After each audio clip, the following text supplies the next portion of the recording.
I had just finished my second coffee when I saw them. 29 missed calls from a number I hadn't saved but somehow still recognized. My hands trembled before I even answered.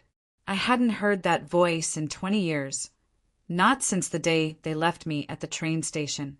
Not since they laughed and told me to figure it out like a big girl. I was 12. I never forgot that moment. Now, after building a new life with a new name, a loving family, and a business that helped abandoned kids like me, the past came knocking. My birth father had a heart attack. But this isn't a story about pity. This is about revenge. And the kind that doesn't come with violence or anger, but success. Pure, unforgiving success. If you want to hear more stories of ultimate revenge, survival, and becoming the person they never thought you could be, don't forget to like this video, drop a comment, and subscribe to the channel. These are real stories.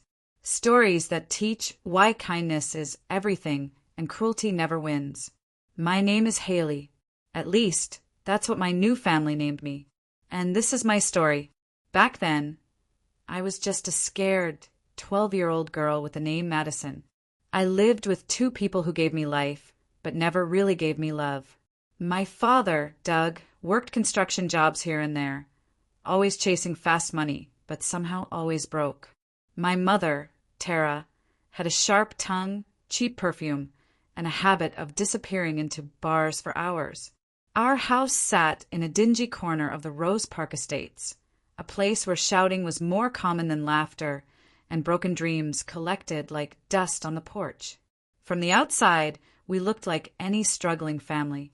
On the inside, I knew I was disposable. My parents were never outright violent, but they were cruel in quieter ways.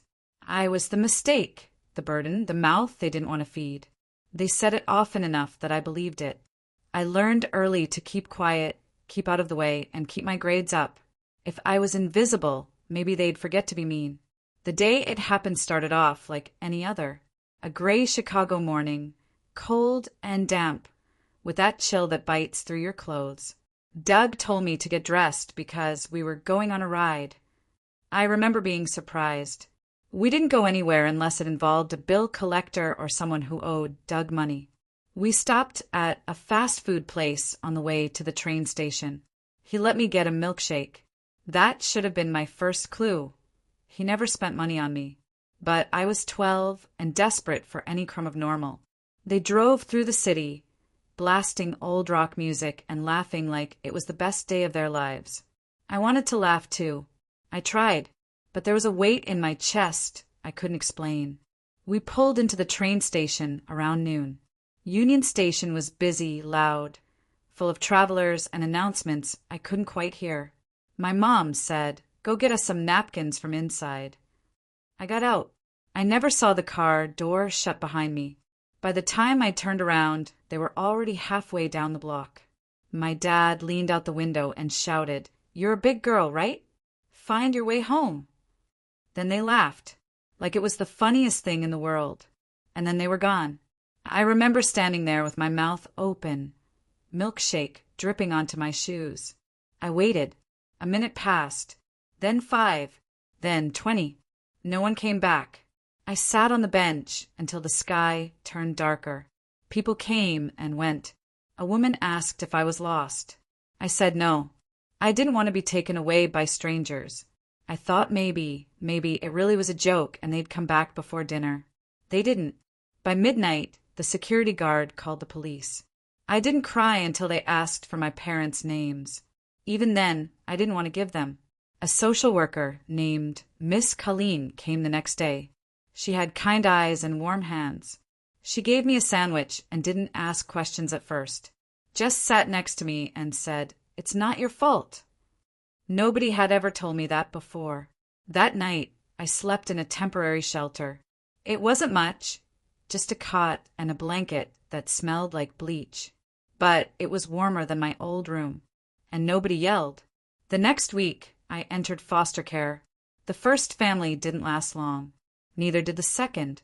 People liked to adopt toddlers or babies, not broken 12-year-olds who stared out the window and didn't talk much. I kept my head down and did my homework. Quiet, small, forgotten. until the Brennans. Tom and Ellie Brennan lived in a small townhouse in North Elmwood, an estate no one had ever heard of. Ellie was a librarian. Tom was a retired Army medic. They didn't have kids, but they had love, enough to change someone's life. They adopted me 2 years later, gave me a new name, Haley. I chose it. It sounded like sunshine. I still had nightmares. I still flinched when someone yelled. But slowly I found my voice. High school was where I found my power. I joined the debate team. I helped with tutoring programs for other foster kids. I made friends. Good ones. I learned something big. Kindness isn't weakness. It's strength. And I carried that like armor. By the time I turned 18, I had a full scholarship to a top university. My past was gone. Buried. My parents never looked for me. Never called. Never cared. Or so I thought. Until 20 years later, when I opened my phone and saw 29 missed calls. All from the same number. I hadn't heard that voice in so long, I almost didn't recognize it. But then came the words I never expected. "Madison, it's your dad." Doug, I had a heart attack. They said I might not make it. Please, I need you. I didn't respond. Not right away. Instead, I looked out the window of my office, 12 floors up in a building I owned. My foundation helped hundreds of kids just like me every year. We gave them shelter, education, and hope. I had everything they said I'd never have. And now they wanted something from me. A second chance, forgiveness, money, or maybe just the chance to beg for something I would never give. I didn't delete the voicemail. I didn't return the call. Not yet. Because revenge isn't about yelling or breaking things. It's about standing tall in the face of the people who tried to bury you and letting them see what you've become. But I wasn't ready to face him. Not yet. I drove home that night in silence, hands tight on the wheel, mind racing with memories I had locked away.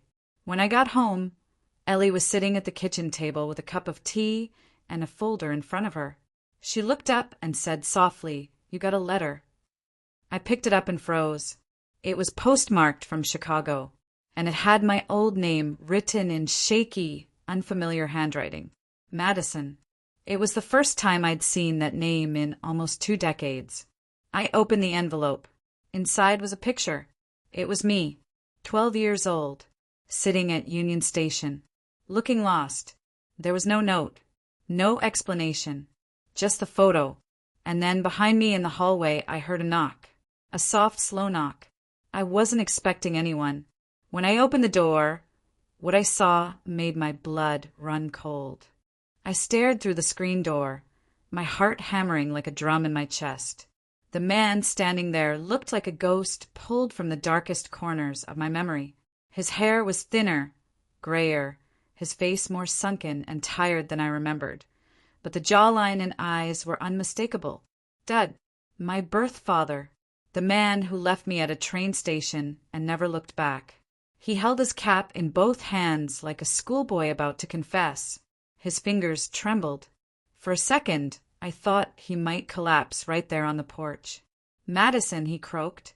I didn't open the door. My hand stayed on the handle, locked tight. "That's not my name," I said, my voice low.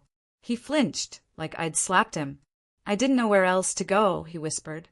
"You had 20 years to figure it out." Silence stretched between us like a canyon. Behind me, I heard Ellie step quietly into the hallway. She didn't say a word, just waited. Doug looked past me, as if seeing the life I had built with his own eyes was enough punishment. I had a heart attack," he mumbled. "Didn't think I'd make it. And I started thinking about you, about what we did." "We." I repeated, "You and Tara." He winced. "Your mother died. A few years back. Cancer." I didn't ask. "I know," he nodded. "I know I got no right to come here. I just wanted to see you. Just once." I could smell the desperation, clinging to his clothes. It wasn't just guilt. It was need. "What do you want?" I asked. I don't know. Maybe forgiveness. Maybe a place to stay for a while. I'm not well. I almost laughed. Not because it was funny, but because I had imagined this day so many times. And every time I pictured him proud, strong, rich maybe, living the good life while I clawed my way through pain. But here he was, broken, and I was the one with the power. I stepped back, slowly closed the door, and said, "You'll get what you gave me." Then I turned the lock. Ellie didn't ask what happened. She just handed me a mug of tea and said, "Whenever you're ready to talk, I'm here." That night I couldn't sleep. I kept staring at that picture from the envelope. Me on the bench, small and forgotten. Did he carry it with him all these years? Or did he find it recently while digging through guilt? And who took the photo? The next morning, I checked the caller ID again. The number wasn't just a random phone. It was linked to a rehab clinic just outside Chicago. I called, pretending to be a social worker. The receptionist confirmed Doug had been discharged 2 days ago and didn't have any place to go. So he'd come looking for me. There was a part of me, small, buried deep, that felt something close to pity. But I stomped on it. Pity was a luxury he didn't deserve. Instead, I went to work. I had a meeting with the city board that afternoon about expanding our youth shelter into neighboring states. These were the kind of moments I lived for, offering what I never got to kids who were abandoned, forgotten, thrown away like trash. The board approved the expansion, which meant we'd be opening 2 new shelters in Michigan and Indiana. I left the building feeling invincible, and that's when I saw him again, sitting on the curb across the street, head bowed, arms wrapped around his knees. Doug. He looked smaller than I remembered. I didn't walk to him. I walked right past. I thought that would be the end of it. I was wrong. That night, someone broke into the foundation's office. Nothing was stolen, but they left something on my desk. A folded piece of notebook paper. It said one sentence, "You owe me more than a cold shoulder." I felt the fire return. Revenge isn't loud. Sometimes it's the quiet decision to never let them hold you down again, to show them, with every breath, that you made it despite them. But now he was pushing. I had to push back.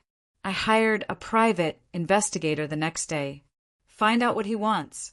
Find out if he's alone. I didn't want to destroy Doug.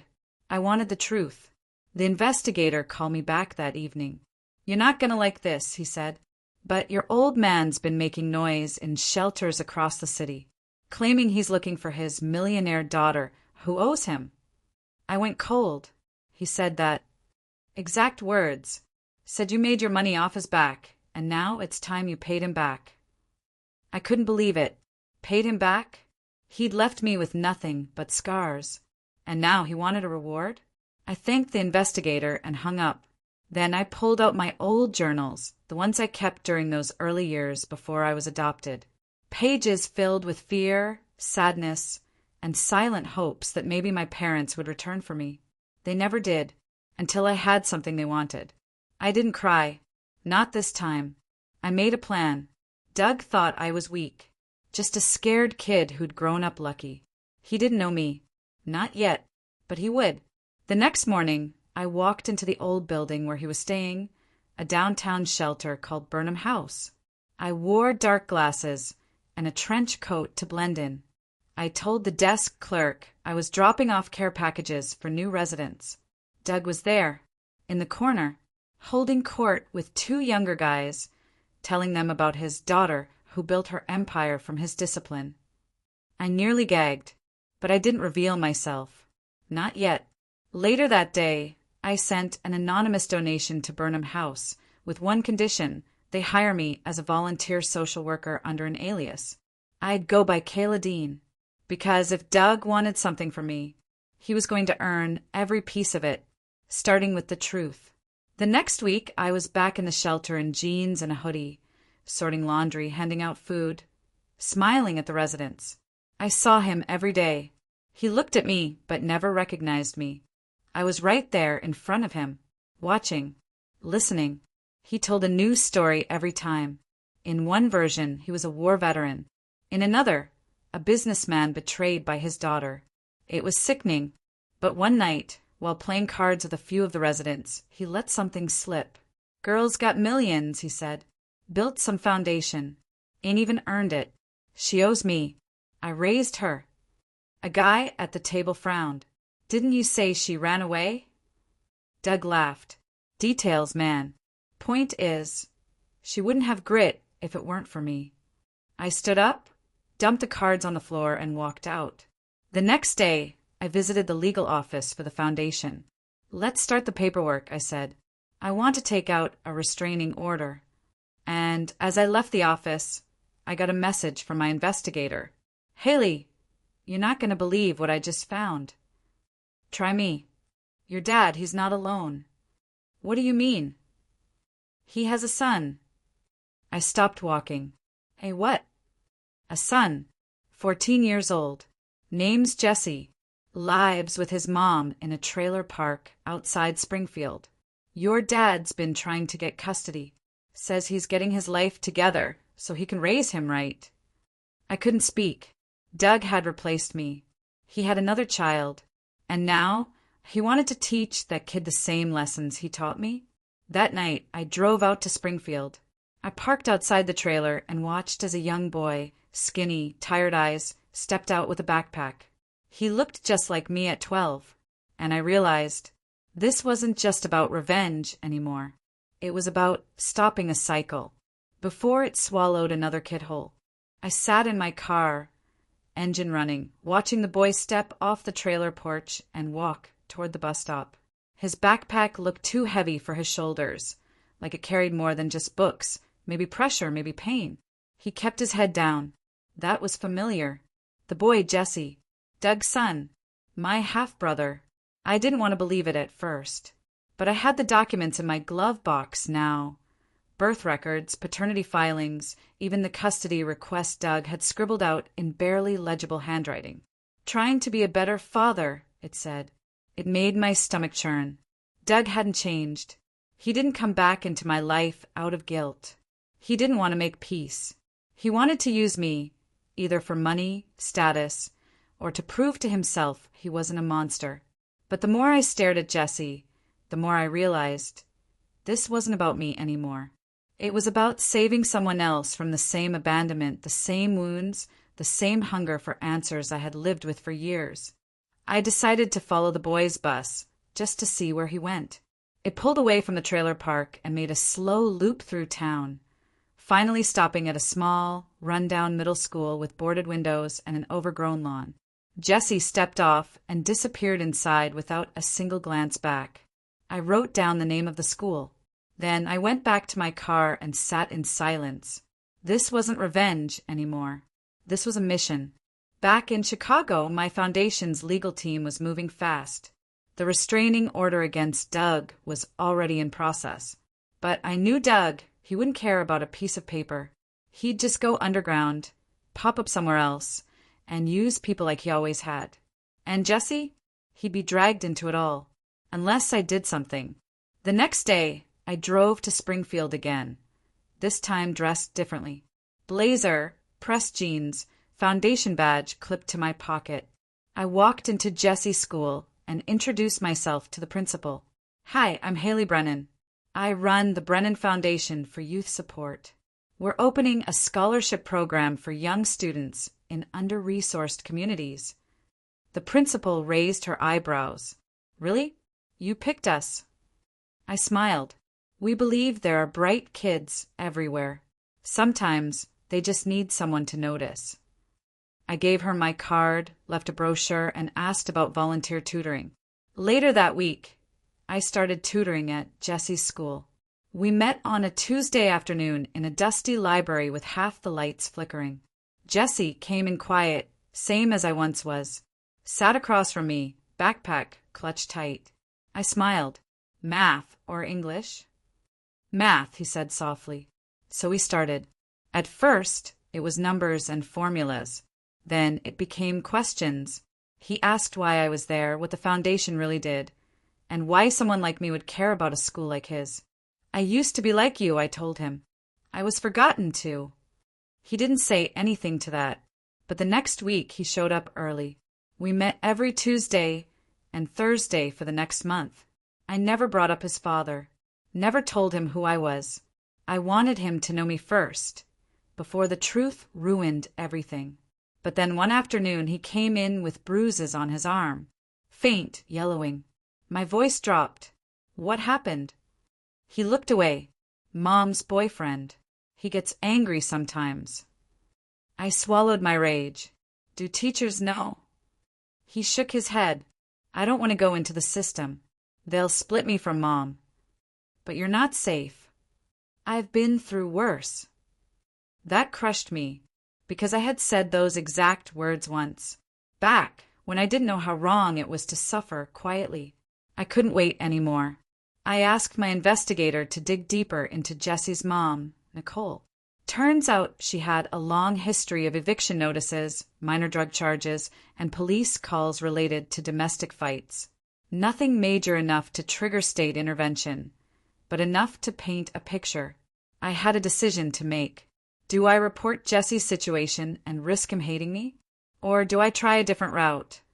One that keeps him safe without pulling him into the same broken system I barely escaped? That night, I sat across from Ellie at our kitchen table. I want to adopt him, I said. She blinked. Haley, that's not a small thing. I know, but he's my brother. I can't leave him behind. Ellie looked at me for a long time, then reached across the table and took my hand. Then we'll do it together. I cried that night, not because I was scared, but because I finally understood something. My revenge wasn't just about Doug. It was about breaking the pattern. For good. The process to become a foster guardian moved faster because of my background, clean record, and financial stability. Still, I had to be careful. If Doug found out what I was doing, he could complicate everything, especially if he pushed for custody again. That's when I decided to go to him, face to face. I drove to Burnham House again, this time without my disguise. I walked into the dining area, straight toward his table. He looked up and froze. Madison, he said. It's Haley. I sat across from him. You want money? I asked. Here's the deal. I'll write you a check for $500. That's all you'll ever get from me. But there's a condition. He leaned in, greedy. Yeah. You drop the custody case for Jesse. His face went hard. He's my son. You left me at a train station. You don't get to play father now. I'm different now. I laughed.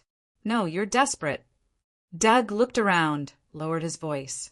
You think you're better than me? No, I said. I am better than you. He stood up, angry. You have no right to take my son. I stayed calm. The courts will decide, but I've already filed the petition. And if you try to stop it, I'll go public. With everything. The abandonment. The lies. The photo from the train station. You'll never show your face again. He sat back down slowly, face pale. You kept that photo, didn't you? I asked. He didn't answer. I leaned in. You kept it not because you loved me, but because it proved you still had power. That ends today. He didn't come after me again. The court ruled in my favor after 2 months. Nicole, Jesse's mom, agreed to give up custody after we offered to relocate her to a safer neighborhood and pay for rehab. She broke down crying in court. I want him to have a better chance than I ever did, she said. When Jesse walked into our home for the first time, he looked around like he was stepping into a dream. You sure I belong here? He asked. I smiled. More than you know. I still hadn't told him the truth. Not yet, but he would learn in time. The night he moved in, we had dinner as a family. Me, Ellie, Tom, and Jesse. Laughter filled the room. Real laughter. And just when I thought the night couldn't get more perfect, there was a knock on the door. A hard, fast knock. I opened it, and standing there was a woman in a pantsuit, holding a clipboard. Miss Brennan, she asked. Yes. I'm with Cook County Legal Affairs. We need to talk about your father's claim. My heart dropped. What claim? She looked at me grimly. He filed for back child support. 20 years worth. I stared at her in disbelief. Doug wasn't finished after all. He was just getting started. I stood frozen in the doorway. Jessie, just behind me, watching with wide eyes. The woman shifted the clipboard in her hands and repeated, "Miss Brennan, this isn't a threat, it's an official filing. Your father is claiming entitlement to back child support.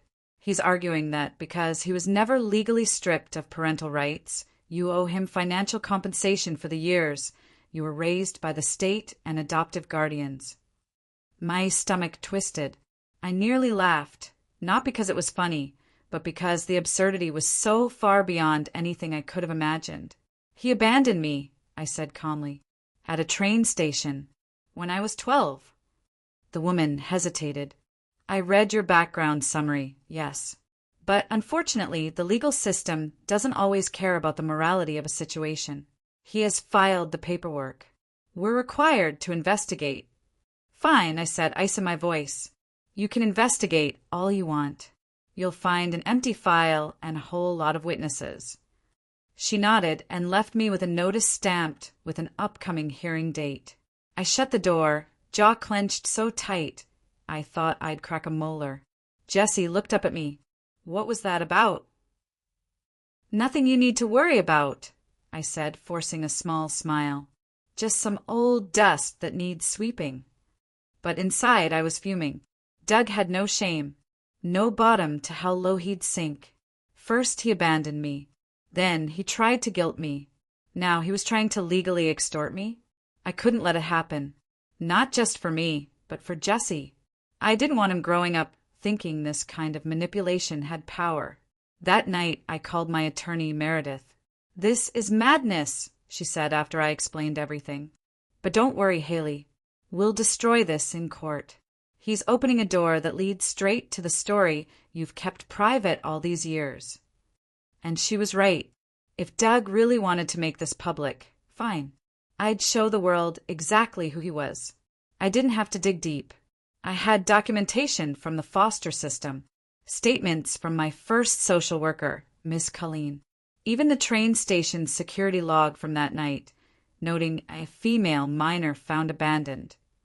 And then there was the photograph, the one that showed me, a scared 12-year-old, sitting alone with nothing but a milkshake cup and a missing ride. That image said more than any courtroom speech ever could. But preparing to revisit that trauma wasn't easy. The nights became restless. I'd wake up sweating, heart racing, dreaming of train whistles and laughter echoing from a disappearing car. Ellie noticed. "You don't have to do this," she said gently one night. "Yes," I replied. "I do. Not for revenge. For truth." In the days leading to the hearing, Doug's lawyer sent settlement requests. Ridiculous ones. First $50, then $20,000, then a new demand claiming I owed emotional damages to him for erasing him from my success. Each time I declined. He wanted a payout. I wanted justice. And I was ready to walk into that courtroom and let the truth speak louder than his lies. The morning of the hearing arrived cloudy and cold, almost exactly like the day he abandoned me all those years ago. I wore black slacks and a simple blazer. No frills, just strength. When I walked into the courtroom, Doug was already seated at the table. He looked smug, like he thought he'd won something. His lawyer, a stiff man in a wrinkled blue suit, flipped through notes like they were overdue bills. Doug didn't meet my eyes. Not at first. But when he finally glanced at me, he smirked. "You look successful," he muttered under his breath as I passed. "I am," I whispered back, "despite you." The judge, a woman in her 50s with sharp glasses and an even sharper stare, called the session to order. Both sides presented their opening statements, and then Doug took the stand. That's when the lies began. "I never meant to abandon her," he said, with fake tears welling in his eyes. "We were struggling financially, and I thought a little distance might help her grow stronger. I checked in from time to time, but she shut me out. I was always ready to welcome her back." I stared at him in disbelief. Every word he said twisted reality into knots. He was rewriting history our history. But when it was my turn to testify, I walked calmly to the stand. I sat down, took a breath, and looked the judge in the eyes. When I was 12, my parents told me we were going out for lunch. We stopped at a train station in downtown Chicago. They gave me a milkshake and told me to grab napkins. When I came back, they were gone. I waited for hours. They never returned. That wasn't a mistake. That wasn't love. That was abandonment. I paused and then held up the photo. This is me. That day, security cameras captured it, and this photo was mailed to me 20 years later. Proof that he remembered, that he never forgot what he did. He kept it like a trophy. I glanced over at Doug. His face was drained of color. My adoptive parents, Ellie and Tom Brennan, rescued me. They gave me the life he threw away. I became something because someone believed in me. Not because of him, but in spite of him. The courtroom was silent. Even Doug's lawyer didn't say a word as I stepped down. The judge cleared her throat. I have no words strong enough to describe what I've heard. But I will say this, Mr. Douglas Price. This claim is not only without merit, it's an insult to the court and to the child you left behind. Case dismissed. Just like that, it was over. Doug didn't move. He sat there, stunned. Maybe because he thought he'd win. Or maybe because he realized, for the first time, that he was truly powerless. I left without looking back. Outside the courthouse, Jesse was waiting beside Ellie. How did it go? He asked. I won, I said. We won. He smiled, but then hesitated. Was that him? Yes, I nodded. That was Doug. He looked down. Is he my dad, too? I exhaled slowly. It was time. He is. But he doesn't get to decide who you become. Jesse nodded. He didn't cry. He didn't ask questions. He just took my hand and said, I'm glad you found me. Later that week, I received an envelope in the mail with no return address. Inside was the photograph again, creased and faded. But this time, a message was scribbled on the back. You win. That should have been the end of it. But 2 nights later, I woke up to a banging at the door. This time it wasn't Doug. It was the police. Miss Brennan, the officer said, we need you to come with us. It's about Jesse's mother. My heart sank. What happened? She's missing.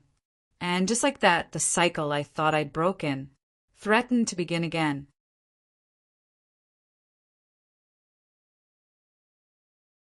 The police station smelled like old coffee and stress. I sat across from a detective named Laura Green, who had tired eyes and a folder with my name on it. Jesse was with Ellie back home, safe for now. But my thoughts raced 100 miles an hour. What do you mean she's missing? I asked. Nicole hasn't been in contact. Detective Green shook her head. We received a welfare check request from her neighbor. No one's seen her in 3 days. Her phone's off. Car's still in the driveway. Door was locked, but inside it looked off. Off how? Like someone left in a hurry, or someone else made her leave. I felt the room tilt slightly. Nicole wasn't perfect. Her life had been rough. Years of bad relationships, financial hardship, addiction, but she loved Jesse. Giving up custody wasn't easy for her. And now she was just gone? I want to help, I said. I figured you might, Detective Green replied. That's why I'm telling you more than I probably should. Word around the neighborhood is that Nicole had a visitor about a week ago. Who? A man, older, described as scruffy, limping a little, reeked of alcohol. We pulled the CCTV footage from the gas station near her trailer park. She slid a photo across the table. It was grainy but unmistakable. Doug. I clenched my fists beneath the table. He was told to stay away. I have a restraining order. Doesn't look like he cared, Green said. And I'll be honest, he's not just a problem anymore. He's dangerous. Do you think he did something to Nicole? Green hesitated. We can't say yet. But her wallet and purse were still in the house. Car keys, too. That doesn't point to someone leaving voluntarily. I nodded slowly, heart pounding. What do you need from me? Anything you know about Doug's current whereabouts. Friends, places he's staying, even whispers. He's not answering his phone. Shelter said he checked out 2 days ago. That made it worse. He was off the grid. I returned home that evening and found Jessie reading on the couch, curled under a blanket, wearing oversized headphones. Ellie looked up from the kitchen, her face tight with worry. Anything? She asked softly. He was seen at Nicole's trailer, I whispered. And now she's gone. Ellie's face dropped. Haley, you don't think. I don't know what to think, I interrupted, but I'm not letting Jessie out of my sight. That night, I lay awake replaying every moment Doug had ever hurt someone, not just me, not just Jessie, but every person he'd used, lied to, walked over like trash. And I knew something deep in my bones. Doug didn't want forgiveness. He wanted control.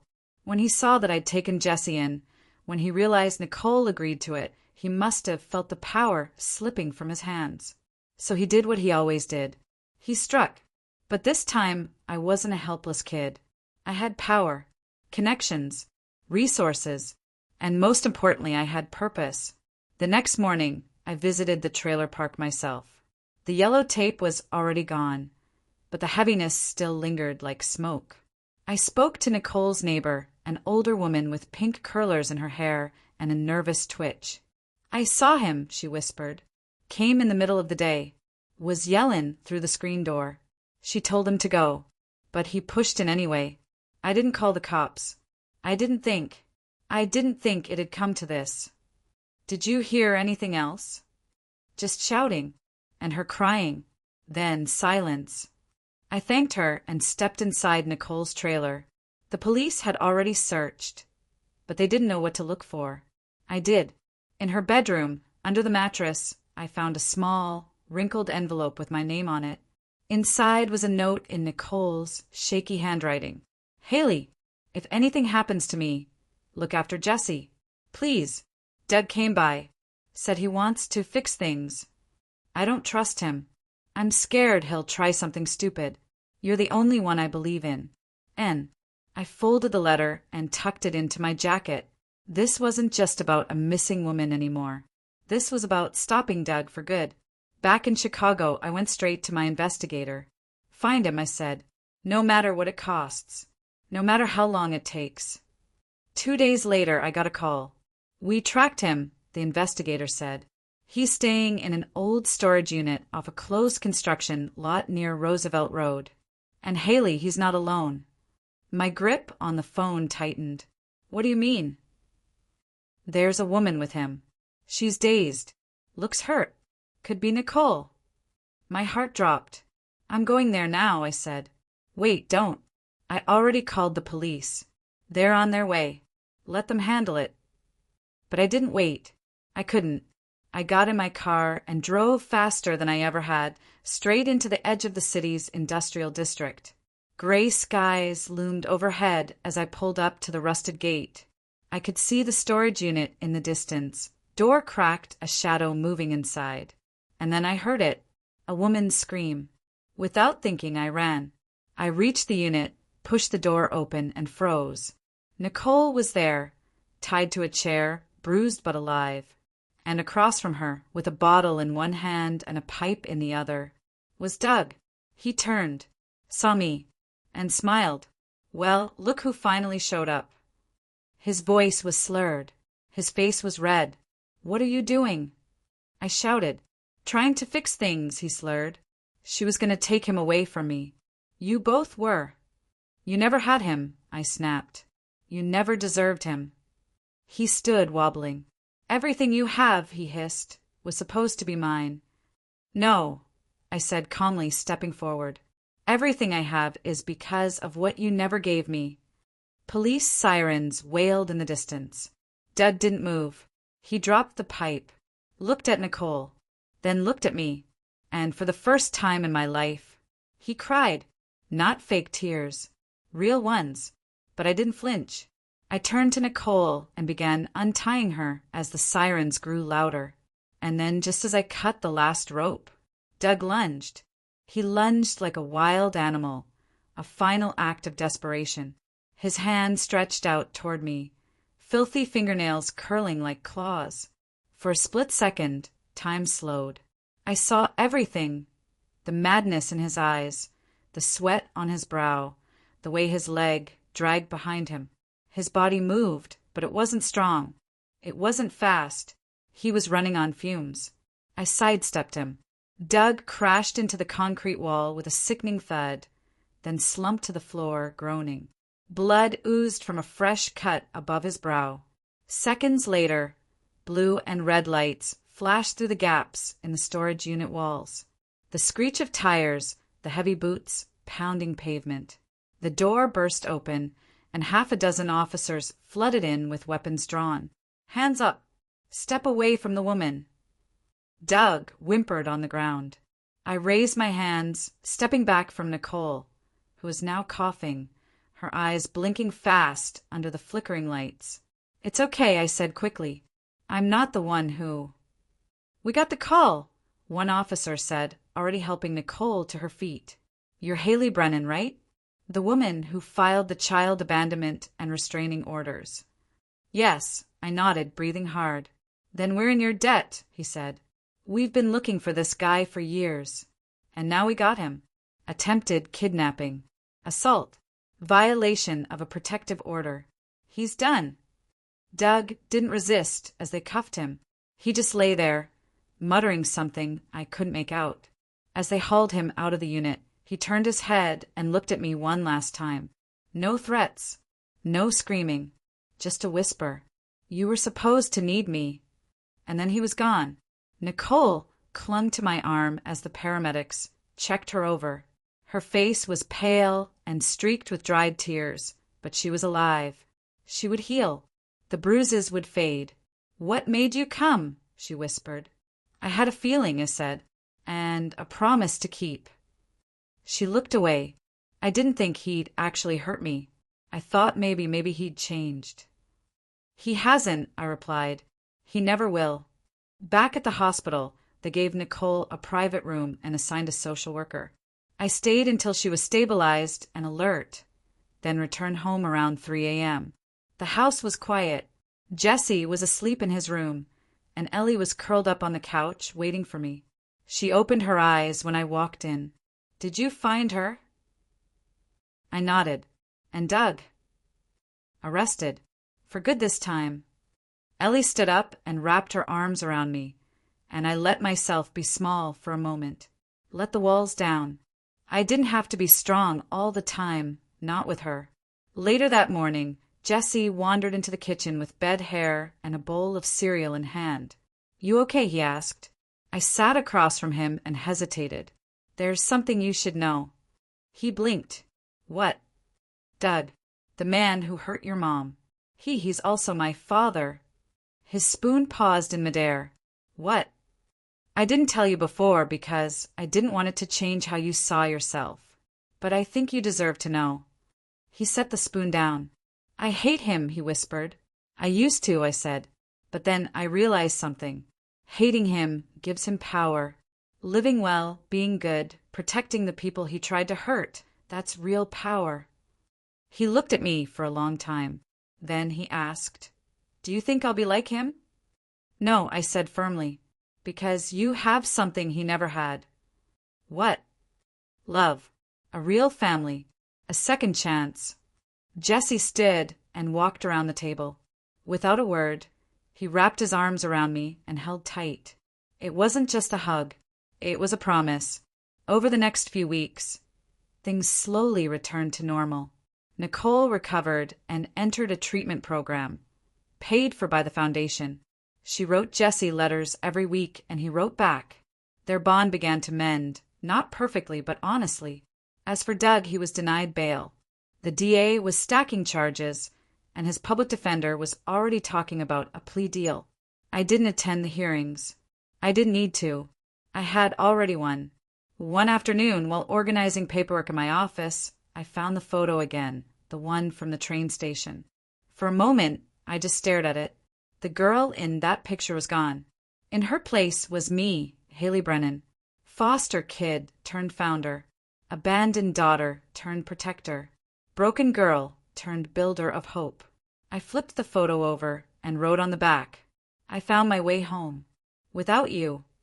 Then I placed it in a box with all the old court documents, letters, and records, locked it up, and slid it into the darkest corner of my closet. Not because I was hiding from the past, but because I no longer needed to carry it. A week later, Jesse walked into my office with a notebook and an idea. I want to help, he said. Help what? The foundation. I want to start a new project.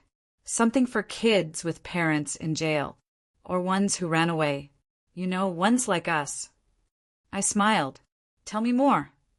And as he spoke, I realized this wasn't just the end of my story.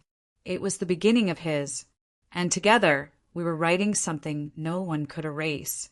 But just as I reached to open the laptop and draft our new proposal, my phone buzzed, an unknown number, and a text popped up. You think he was the only one. My blood ran cold, because revenge might be over for me, but for someone else, it was just beginning. The text burned into my eyes. You think he was the only one. I read it 3 times. Each word was like a match held to old wounds I thought had long since healed. Unknown number, no name, no signature, just that cryptic message. I didn't show it to Jesse. Not yet. Instead, I forwarded it to my private investigator and waited. Minutes felt like hours. He called me back 10 minutes later, his voice unusually tense. That number, he said. It was routed through 2 proxy servers. Whoever sent that doesn't want to be found. Can you trace it anyway? I'll try, he said. But Haley, it might not be about Doug. What do you mean? I mean, people like Doug don't act alone their whole lives. They don't become monsters in a vacuum. That thought chilled me. I had spent so long focused on Doug that I never thought about who helped shape him, who enabled him, who looked the other way, or worse, who joined in. I barely slept that night. The next day, I received an envelope in the mail. No return address, just my name in block letters on the front. Inside was a single item. A photo, me again, but not from the train station. This was from my second foster home. I was 13, standing on the back porch of a gray duplex in Logan Square. I hadn't seen this photo in decades. I didn't even know it existed. On the back, in the same messy scrawl as the last message, it read, You never asked why that placement ended. I dropped the photo because now I remembered. I was there for 6 months. The home of a retired couple, Howard and Nancy. They were kind at first, overly kind, but something was off. One night, Howard came into my room after Nancy had gone to bed. Nothing happened, but only because I screamed loud enough to wake the entire block. The neighbors called the police. I was pulled out the next day. They said it was a misunderstanding, said I was anxious from my past trauma. No charges were filed. No one believed me, not even the system, and I had buried that memory so deep I forgot it existed. Until now. But someone remembered, and that someone had access to old files, old photos, maybe even old secrets. I rushed to the office that afternoon and asked Meredith, my attorney, to pull every record from my foster care file, sealed or not. It took a few hours, and when she handed me the box, her face was pale. You sure you want to go through all of this? I need to know, I said. I stayed late that night, digging through files. One document stood out, a log entry from a social worker. The name was familiar. Lana Tisdale. She handled my case after the Logan Square incident. She's the one who transferred me to a temporary shelter before the Brennans adopted me. Her notes were short, but there was one sentence that caught my breath. Haley appears traumatized, may have been coached by another child to exaggerate claims. Coached? Another child? I kept reading. The next page held a scanned statement, and then I saw the name, Brady Tisdale, Lana's nephew. He had been placed in the same foster home the month before I arrived. It hit me like a punch to the gut. Brady was the same boy who always seemed to be around back then, lurking in the background. He never spoke to me directly, but he watched. A lot. Now, years later, he could have access to foster files, through Lana or through hacking. And if he remembered what happened back then, or if he felt I ruined things for his family, he might want revenge. I immediately asked my investigator to dig into Brady, and what came back sent ice through my veins. Brady Tisdale, now 33, a systems engineer for a private security firm. No criminal record, but a reputation for being creepy but brilliant. Lived alone. No social media presence, but one online alias kept popping up in revenge forums. BT Shadow. He had posted stories about betrayal, about kids who lied and destroyed good people. And one post ended with a phrase I recognized. You think he was the only one. I had to act fast. I contacted the police and showed them everything. Texts, photos, the connection to the old foster home, Brady's online footprint. They opened a case, but since no direct threat had been made, they couldn't act yet. We'll keep an eye on him, Detective Green promised. But you need to be careful. Careful didn't feel good enough, so I made a decision. I invited a local journalist to my office, a woman named Gina Talbot, who specialized in exposing flaws in the foster care system. I told her everything, on the record, about Doug, about the Logan Square placement, about the child who tried to silence me, about how buried trauma doesn't stay buried forever, it becomes fuel. I asked her not to publish the full story just yet, but I wanted it ready, in case anything happened to me. That night, I installed extra security at the house, put cameras on every corner, reinforced the locks. Ellie and Jesse didn't ask questions, they trusted me. But I felt the tension creeping back into my chest, the same kind I felt at 12, at 13, at 22, when I changed my name. I thought I had outrun my past, but it was catching up, faster than I expected. 3 days later, a package arrived at the office. Small, wrapped in brown paper. No return address. Inside was a child's shoe. It wasn't mine. It wasn't Jesse's. But there was a note. You saved one. How many did you leave behind? That was the final straw. I called Detective Green and gave her full permission to act. She coordinated with cybercrime units, and within 24 hours, Brady Tisdale's apartment was raided. They found photos, folders, documents, names. He had built files on at least 8 foster children from my era, including me. He had tracked us all. Only 3 were still alive. The others? Runaways. Suicides. Collateral, he had written on one note. He was arrested without incident, smiling the entire time. And just before they took him away, he looked at the camera and whispered, You can't save everyone, Haley. Maybe not. But I saved Jesse. I saved Nicole. And I saved myself. Weeks later, the journalist published the full story. National headlines followed. Laws changed. Oversight on old foster care. Cases reopened. Survivors reached out from across the country. I wasn't just the girl left at a train station anymore. I was something bigger. A storm. A shield. A voice. And as Jesse stood on stage beside me at our foundation's next benefit gala, reading a letter he wrote about hope and healing, I realized something. My story didn't end the day Doug drove away. It didn't end when I changed my name. It didn't even end when I won in court. It was still being written. By every life I touched. By every broken child who found light. And by one 12-year-old girl who refused to stay lost.